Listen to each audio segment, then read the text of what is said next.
So, number one, appreciate that flexibility is the new stability. Number two, learn a second language. And the best bang for the buck is Spanish.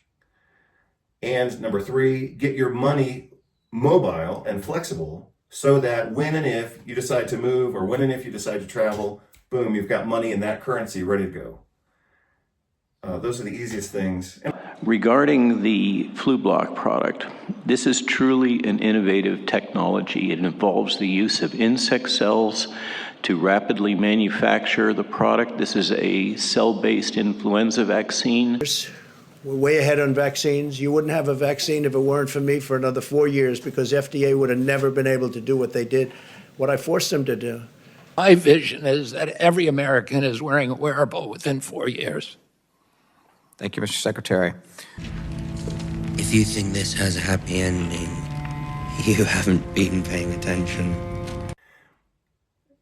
Third point in this quick summary is no one knows what the hell is going to happen with the United States right now with this push for, biometric tracing.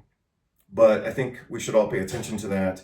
And that alone is reason to, have some, international and social and therefore linguistic and financial flexibility. Is supposedly a company for continuous glucose monitoring device that's supposedly a wearable. Now, what kind of wearable has a wire that goes into your body, under your skin? Legally, that's not a wearable.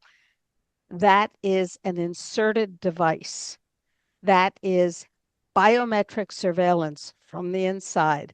Well, first of all, Klaus, I want to congratulate you. This is an incredible group of people. We had dinner last night with about 15 leaders of industry, none of whom I knew, but all of whom I've read about for years, and it was truly an incredible group. And I think I have 15 new friends. So this has been really great what you've done in putting it together, the economic. If you think this has a happy ending, you haven't been paying attention. My vision is that every American is wearing a wearable within 4 years. Good morning, everybody. Dr. Vasquez here, obviously coming to you live. And this is going to be a short video of one that I've thought about for a while, but I feel renewed, obviously, interest to do this now. So I've wanted to do a video or a healthy thinking post. Health homework. So this is health homework number 49. I've wanted to do a post on this topic for a while, so here it is, health homework number 49. The theme or the overview is that flexibility is the new stability. So, and this is, obviously I've played this out in my own life for the past 12 years, living, pretty internationally. And that's served me very well. It's been, one of the gifts of my life that in a sense I've given to myself, but I admit, I've been lucky in some things. I was lucky enough to be, educated in the United States and speak English and be relatively free of major diseases. And, those are advantages that a lot of people don't have. So I don't take for granted the fact that I've, had a good life. But on top of that, I've also made good decisions. And one of the good decisions I've made is maintaining a level of social and strategic kind of flexibility. So I'm going to talk about that right now. And I'm not trying to make this, overly complicated or even overly expensive. So I'm going to show you some things that you could do to improve your own flexibility and why you would want to do that. Some things you can do that are free and that you could implement today to start improving your own, social or global, and to some extent financial flexibility. So that's what I'm going to talk about right now. For those of you who have followed my blog for a while, you're going to see some themes that I mentioned here I've talked about before, but I don't even know if anybody's paid attention to those. And perhaps they haven't gotten the attention they need because they were a little bit out of context. So I'm going to talk about those again, but within this context of being socially flexible and just globally flexible in a sense. So I think part of what's encouraged me to kind of reignite this theme is that over the last week, I'm sure some of you have also seen the video of Robert Kennedy Jr. talking about how his vision for American health is that all Americans are connected to wearable devices, and those, of course, will be implanted devices. He wants he wants all Americans to be either using wearable or implanted biomedical tracing devices within the next 4 years, I think he said. My vision is that every American is wearing a wearable within 4 years.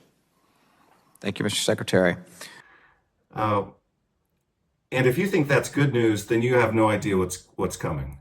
So, even for Americans, now would be a reasonable time for you to reconsider your level of social and international flexibility. If you think Trump is going to save you and make you free and all that kind of stuff, you obviously haven't been paying attention. So Trump is obviously very proud of the fact, he was proud of it, and he is still proud of it, the fact that he was the father of the COVID vaccine, and he gave 17, I believe it's either 17 or 14 billion dollars to the drug companies to push this new, unproven, and now well known to be dangerous mRNA vaccine platform. We're way ahead on vaccines. You wouldn't have a vaccine if it weren't for me for another 4 years, because FDA would have never been able to do what they did, what I forced them to do. And Pfizer and others even decided to not assess the results of their vaccine. In other words, not come out with a vaccine. So he has never repented from that, even though the data is, it's so obvious now that it's almost common sense that, the entire COVID pandemic response was a complete failure globally, but even worse in the United States, because in the United States it was much more expensive. And the America had 4 times the number of deaths of other countries. So, it was just a complete disaster. And he's obviously never going to apologize for all the mistakes that he made, even though some of us think those mistakes were rather obvious at the moment he was making them. So I think a lot of us Americans felt a bit of a chill when Robert Kennedy, who a lot of people thought was going to save, the United States from whatever bullshit and make America healthy again and all this kind of stuff. Obviously, he's making progress on the vaccines. But for him to then turn around and say he wants all Americans to have a wearable or implanted biomedical tracing device within the next, I believe he said 4 years. That you got to be concerned about that. My vision is that every American is wearing a wearable within 4 years. Thank you, Mr. Secretary. Especially when you consider the ties that a lot of these people in Trump's government have with biotech companies. So anyway, do whatever you want. Ignore what I'm talking about. You can say it's all conspiracy. Fine. Everybody said COVID was a conspiracy when it first got launched. The nominee for Surgeon General, which is not just a ceremonial position by any means. CIA casting Callie Means, we're talking about? Precisely. CIA casting Casey Means Casey, yeah, let's is make him up. terribly, terribly frightening, because she's a transhumanist. She's a biodigital convergence gal. Wow. And her company, Levels, is supposedly a company for continuous glucose monitoring device that's supposedly a wearable. Now, what kind of wearable has a wire that goes into your body, under your skin? Legally, that's not a wearable. That is an inserted device. That is biometric surveillance from the inside. And she thinks that's great. And as Naomi Wolf very, very beautifully elaborated, she was funded to hundreds of millions of dollars for nothing, from nowhere. How did that happen exactly? For non-leading edge technology. I don't know. My wallet's a little light. I don't know. How does that happen? I don't know, but I'd like some. Yeah. Could I have some? She is there to introduce biometric surveillance at the most invasive level as part of making us, which is part of making us into pieces of the Internet of Bodies, which is part of the slave system. Yeah. My vision is that every American is wearing a wearable within 4 years. So anyway, do whatever you want. Ignore what I'm talking about. You can say it's all conspiracy. Fine. Everybody said COVID was a conspiracy when it first got launched also. And now we've had 5 years of nonstop pandemic and then transgender stuff going on all over the world. And all of the NATO countries, have opened their borders for immigrants. And I'm not anti-immigrant. I've lived as an immigrant in other countries. But, come on. Having wide open borders is obviously a disaster. And it's continuing to be a disaster.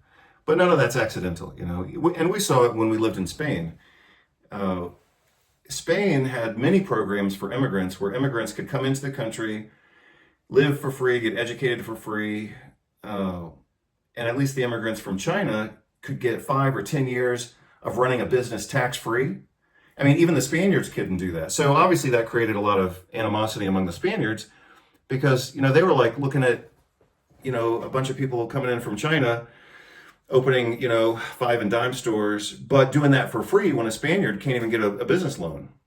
So, obviously the government of the European Union is clearly part of a strategy to destroy the European Union itself, because the European Union was paying countries like Spain for these absurd immigration policies. And the other thing in Spain that we saw, and this benefits immigrants and it hurts the nationals, is that let's say a person lives in Spain their whole life and they have a house and they go on vacation over the weekend, go to a hotel or whatever, and they come back to their house and someone else is living in their house.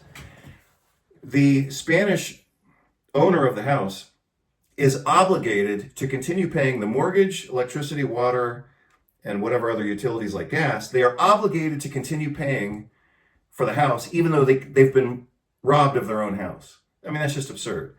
But, that's just one very concrete and important example of how the Spanish government was using these immigration policies to basically turn their own country against their own citizens. Well, first of all, Klaus, I want to congratulate you. This is an incredible group of people. We had dinner last night with about 15 leaders of industry, none of whom I knew, but all of whom I've read about for years, and it was truly an incredible group. But I think I have 15 new friends. So this has been really great what you've done in putting it together, the Economic Forum. What is your message to the senators at your trial this week?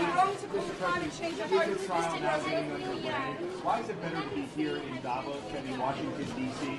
Well, we're here meeting with world leaders, the biggest, most important people in the world, and we're bringing back tremendous business in the United States, and they're all here to see. We look forward to being here. Klaus has done a fantastic job. And again, we're meeting with the biggest companies in the world, the biggest businesses in the world, and world leaders, all for the benefit of the United States. We look forward to the meetings. What's your message to the senators at the trial, sir? So anyway, my impression is that basically no country is stable. And for that reason, I like to bounce around when things go to hell. And the other thing is, let me just mention this, because this is also very clear in my mind, and this is obviously from my own experience. In January of 2020, we were living in Spain, and I remember saying to myself that Europe in general and Spain were the best places to live in the world because, Spain has so much history and architecture from medieval to Art Nouveau, and it was just wonderful infrastructure, and the prices were very reasonable. Like, for example, I bought a distressed apartment in Tarragona, Spain, which is about an hour outside of Barcelona. And I paid 29,000 euros for it, and it was a 3-bedroom attic in a bad neighborhood. And bad as in it was a pretty poor neighborhood, a little bit dirty, but it wasn't too bad. And we were 15 minutes from the Mediterranean. So yeah, the neighborhood wasn't that great. And I fixed up the apartment very well because I'm good at carpentry. But you can't buy a 3-bedroom attic apartment anywhere in the United States in a desirable area, like next to the Mediterranean Sea, for 29,000 euros, which would be, at that time, that was about maybe $34,000 or so. Anyway, I mean, Europe was very cheap. The infrastructure is amazing. The architecture is great. A lot of things are very low cost. And so I was thinking, before the pandemic started, that Europe was the greatest and Spain was awesome. And then we got hit with the pandemic, and we couldn't even. We were on quarantine, like home quarantine, for I believe 3 or 4 months. We couldn't leave the house, except for essentials like buying food and things like that. They closed all the parks, they closed all the gyms and things like that. So again, I'm using that as an example to show you that countries can change quickly, and take it or leave it. But my advice to you is to increase your level of flexibility so that wherever you live, if it gets worse, or if they do another pandemic lockdown, that you've got some flexibility. So obviously, English is my first language. And so here's a map of the English-speaking world. And you actually it doesn't give you a lot of options, in my opinion.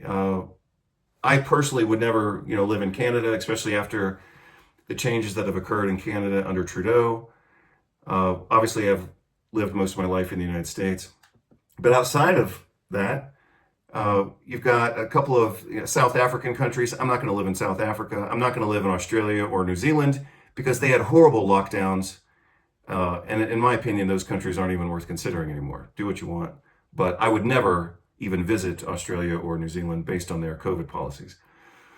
My family history actually originated on my mom's side from Ireland and then the UK. That's where my second last name or my middle, depending on what country you're in. It's either my second last name or my middle name. But my mother's side of the family, Kennerly,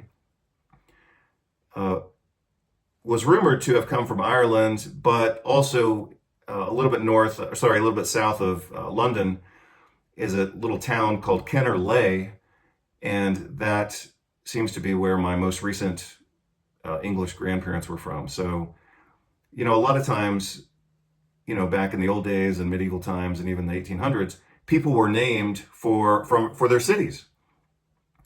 And so Kennerley, again, is a little town in Devon outside of London, about 3 hours outside of London. And you can obviously see that Kennerley, which is kind of like saying Kenner Town, could get, Americanized into Kennerley, which is what it is now. So anyway, despite my ancestry in England and Ireland, I would never go back there. I would never live there. I'm not going to live in India. And like I said, I'm never going to go to Africa. So,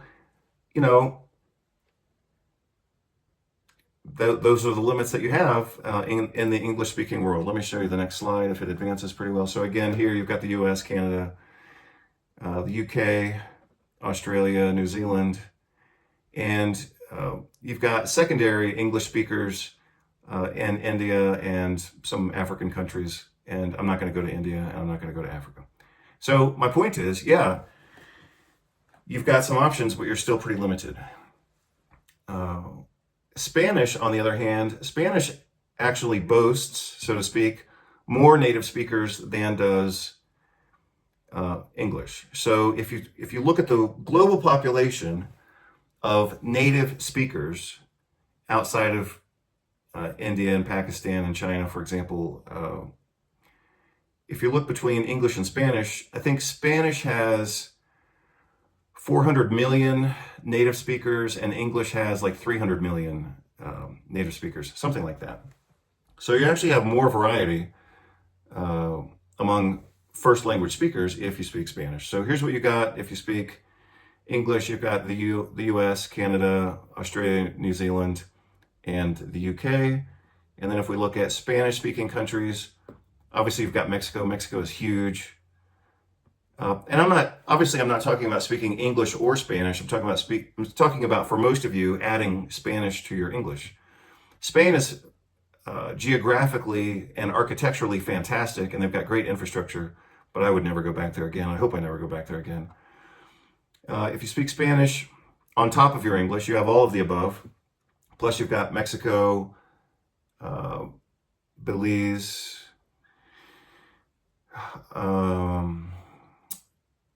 I'm just pointing out the ones that I think are of interest. You've got Costa Rica, Panama, Colombia. Venezuela is eventually going to bounce back. Venezuela should be the richest country, one of the richest countries in the world, right? They've got more petroleum than any other country in the world. And that's why I finally figured this out. I was like, if it's such a potentially rich country, then why do they have this, imbecile dictator controlling things? And then I realized that is why.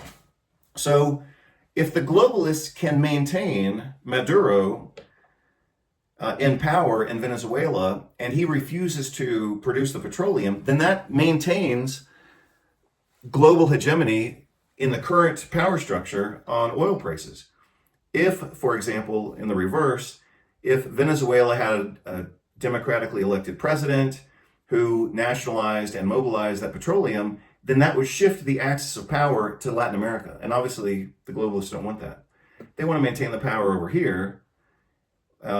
And so I think that Maduro in Venezuela is there for a reason, and it's to intentionally not produce the resources of the country. Same thing is happening now in Colombia.